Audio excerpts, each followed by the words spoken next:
Honours ভর্তি result 2025 প্রসঙ্গে কথা বলছি। দেখো 2 জুলাই অনার্স ভর্তি পরীক্ষার রেজাল্ট পাবলিশ করা হবে।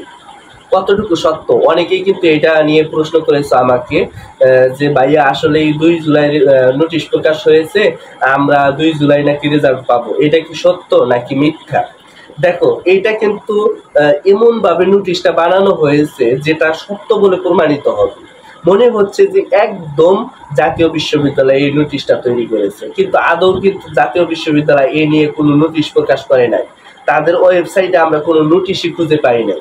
অনেকেই যেহেতু বলতেছে যে 2 জুলাই নাকি রেজাল্ট পাবলিশ হবে, দেখো তোমাদের 30 তারিখের মধ্যে রেজাল্ট পাবলিশ করা হবে।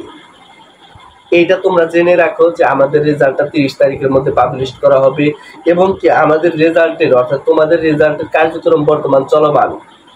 শিক্ষা উপদেষ্টা আছে বা জাতীয় বিশ্ববিদ্যালয়ের অধীনে যে কর্মকর্তাগুলো আছে তারা কিন্তু চাচ্ছে যে তাদের রেজাল্টটা যেন তাড়াতাড়ি দেওয়া হোক। যত তাড়াতাড়ি দিবে তাদের জন্য কিন্তু তত ভালো। দেখো তোমাদের সময়ে পরীক্ষার সময় কিন্তু ঘূর্ণিঝড় ছিল, তারপরেও কিন্তু তারা পরীক্ষাটা নিয়েছে কেন? তাড়াতাড়ি রেজাল্টটা পাবলিশ করার জন্য। যত তাড়াতাড়ি রেজাল্টটা পাবলিশ করবে তত তাড়াতাড়ি ফার্স্ট মেরিটের কার্যক্রম শেষ হয়ে যাবে, সেকেন্ড মেরিটের কার্যক্রম শুরু হবে। এখন ভর্তি কার্যক্রম প্রক্রিয়া এমন একটা বিশেষ প্রক্রিয়া যেখানে 4টা ধাপে ভর্তি কার্যক্রম শুরু হয়। এখন 4টা ধাপ পার করতে কিন্তু অনেকটাই সময় লেগে যাবে। সেক্ষেত্রে জাতীয় বিশ্ববিদ্যালয় তারা কিন্তু হিমশিম খেয়ে যাবে। তাই অবশ্যই চেষ্টা করবে যে 30 তারিখের মধ্যে যেন আমরা রেজাল্টটা পাবলিশ করি, এবং সেই সাথে তোমাদের ওয়েবসাইটে কিন্তু রেজাল্টটা দেখতে পারবা। অনেকেই আছে যে রেজাল্ট ঠিক মতো দেখতে পারো না, তারা ওয়েবসাইট খুঁজে পাও না এবং কাঙ্ক্ষিত রেজাল্টটা আসলো কিনা সেটা খুঁজে পাবা না। ওই দিন যেদিন রেজাল্ট দিবে ওই দিন অবশ্যই অ্যালার্ট থাকবা যে কিভাবে রেজাল্ট দেখতে হয়, কোন ওয়েবসাইটে গেলে আমরা রেজাল্ট দেখতে পারবো। রেজাল্ট দেখার 2টি পদ্ধতি রয়েছে, সেই 2টা পদ্ধতি কি কি?